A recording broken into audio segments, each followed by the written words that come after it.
कि भरूच जिला गुजरात की आर्थिक विकास यात्रा में इतना वाइब्रेंट हो जाएगा, इतनी तेजी से भरूच जिला आगे बढ़ेगा, ये शायद किसी ने सोचा नहीं था। इस जिले में से बड़े बड़े दिग्गज नेता पैदा हुए, लेकिन कुछ हुआ नहीं। आज वर्तमान सरकार ने ये करके दिखाया है। और विकास किसको कहते हैं? यहां कंपनी के कर्ता धर्ता लोग बता रहे थे कि हमने 2011 में एमओयू साइन किया और आज 9-10 महीने के भीतर भीतर उस काम को पूरा करके हमारा उद्योग उत्पादन की ओर आगे बढ़ रहा है। गुजरात की आज जो दुनिया में पहचान बनी है, उसका एक कारण एफिशिएंसी है, गुड गवर्नेंस है, सुराज्य है। हमारे देश के पास इतना सामर्थ्य है, हमारे देश के पास इतने संसाधन है, हमारे देश के पास इतनी उत्तम टैलेंट है कि अगर बिना रुकावट के उन्हें अगर अवसर दिया जाए तो यह देश दुनिया के किसी भी देश से तेज गति से तरक्की कर सकता है। ये आज के इस अवसर से आप अनुभव कर सकते हैं। गुजरात एक ऐसा राज्य है जिसके पास अपना कोई रॉ मटेरियल नहीं है। हमारे पास स्टील बनाने के लिए रॉ मटेरियल चाहिए, आयरन ओर। हमारे यहां 1 किलोग्राम भी आयरन ओर इस गुजरात की धरती पर नहीं, लेकिन इसके बावजूद भी हिंदुस्तान में सबसे ज्यादा स्टील उत्पादन का काम गुजरात की धरती पर हो रहा है। जिनको ये दिखता नहीं है, वो सुबह शाम दिन रात गुजरात के खिलाफ अनाप शनाप बोलते रहते हैं, लेकिन ये आपके सामने, आंखों के सामने विकास किस प्रकार से आगे हो रहा है, ये दिखाई दे रहा है। गुजरात के पास कहीं पर भी हीरों की खदान नहीं है, डायमंड हमारे पास नहीं। लेकिन आज दुनिया के अंदर 10 में से 8 डायमंड गुजरात की धरती पर तैयार होते। जिस किसी के पास डायमंड होंगे, मैं दावे से कहता हूं उसमें से 8 डायमंड वो होंगे जो मेरी गुजरात की धरती से आपके पास पहुंचे। ये सामर्थ्य है। हमारे पास कोयला नहीं है, हमारे पास नर्मदा के सिवाय 12 महीना बहने वाली पानी की सुविधा नहीं है।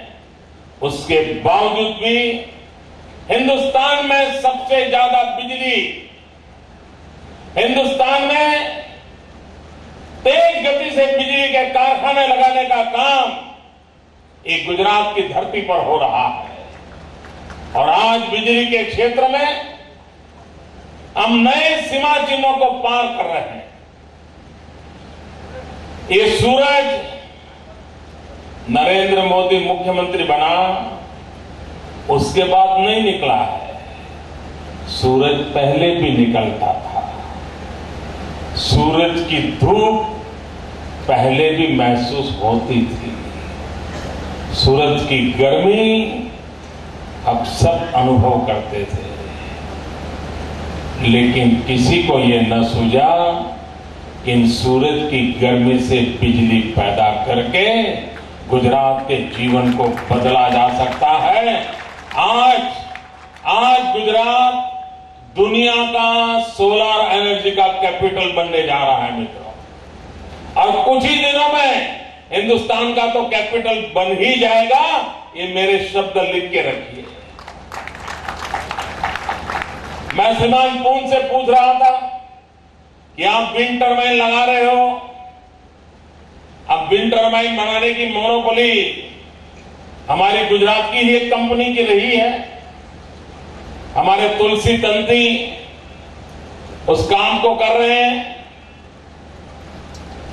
अब एक नई कंपनी आई है, वो मुझे कह रहे थे देश में 30,000 मेगावाट से 50,000 मेगावाट तक विंड एनर्जी की संभावना है। भाइयों बहनों, गुजरात के अंदर 20-25 साल पहले विंड एनर्जी का प्रयास हुआ था। कुछ बुद्धिमान लोग उन चीजों को जानबूझ करके लोगों को भुला रहे हैं। 20-25 साल पहले कोशिश हुई थी और सारी दुनिया को मालूम है कि उस समय विंड एनर्जी को लगाने के पीछे कैसे षड्यंत्र हुए थे, कैसे भ्रष्टाचार हुए थे, सारी सरकारें उस समय की कैसी बदनाम हुई थी। अगर 25 साल पहले के अखबार निकाल दोगे तो आपको भरा हुआ नजर आएगा। उसके बाद गुजरात में विंड एनर्जी के क्षेत्र में कोई गया नहीं, किसी ने एंट्री नहीं की। मित्रों, आज गुजरात विंड एनर्जी में भी तेज गति से आगे बढ़ रहा है और आज हमारा अनुमान है कि गुजरात में 10,000 मेगावाट बिजली विंड एनर्जी के माध्यम से इंस्टॉल करने की संभावनाएं पड़ी है।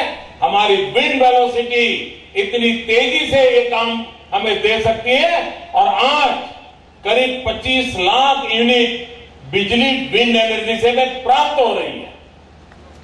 हम किस प्रकार से एनवायरमेंट की रक्षा करने का काम कर रहे हैं, ये उससे उदाहरण के रूप में है। भाइयों बहनों, हम विकास की नई ऊंचाइयों को पार करना चाहते हैं, लेकिन उसमें रुकावटें डालने की लाख कोशिशें हो रही हैं। जब हम वाइब्रेंट समिट किया, दुनिया भर के पूंजी निवेशक गुजरात की धरती पर आ रहे थे, गुजरात की धरती पर अपना कारखाना लगाना चाहते थे। उस समय गुजरात विरोधियों ने, गुजरात द्रोहियों ने राजनीतिक लाभ के लिए इस प्रकार के षड्यंत्र किए। भारत के वित्त मंत्री को चिट्ठी लिखी,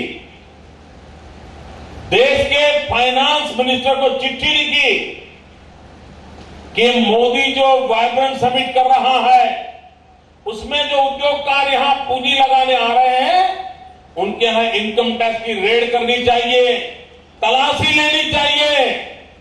क्यों भाई? क्या ये गुजरात हिंदुस्तान का हिस्सा नहीं है? क्या गुजरात की प्रगति का लाभ हिंदुस्तान को नहीं होगा? क्या गुजरात के अंदर कोई कारखाना लगता है, बिहार के किसी बच्चे को रोजगार मिलता है, उत्तर प्रदेश के किसी बच्चे को रोजगार मिलता है, तमिलनाडु का कोई आदमी यहां आकर के कमाई करता है, क्या वो देश की सेवा नहीं है? लेकिन इस देश का दुर्भाग्य देखिए, सत्ता में बैठे हुए लोग दिल्ली में, उन्हीं के लोग गुजरात के अंदर विकास न हो, इसलिए वित्त मंत्रालय को कहते हैं कि आप इनकम टैक्स की रेड करो ताकि गुजरात में ना आए। भाइयों बहनों, ये षड्यंत्र क्यों हो रहे हैं? ये षड्यंत्र सिर्फ सत्ता और राजनीति का सिर्फ खेल नहीं है। 2 कदम उससे भी आगे है। वे परेशान है कि महाराष्ट्र में उनकी सरकार है, दिल्ली में उनकी सरकार है, लेकिन विकास के मामले में न दिल्ली की इतनी बड़ी सल्तनत मोदी के गुजरात से स्पर्धा कर पा रही है और न ही महाराष्ट्र की सरकार स्पर्धा कर रही है। और अच्छा नहीं कर पा रहे हैं तो क्या करो? गुजरात को बदनाम करो, गुजरात को उलझन में डालो, ताकि ये सारे उद्योग वाले गुजरात छोड़ करके महाराष्ट्र चले जाएं और महाराष्ट्र की इज्जत बच जाए। भाइयों बहनों, महाराष्ट्र की लाभ भलाई के लिए, कांग्रेस के शासनों की भलाई के लिए गुजरात को तबाह करने के षड्यंत्र ये नेता लोग कर रहे हैं। भाइयों बहनों, मेरा तो एक ही मंत्र है, गुजरात का विकास। मुझे गुजरात के विकास के सिवा कुछ नहीं चाहिए।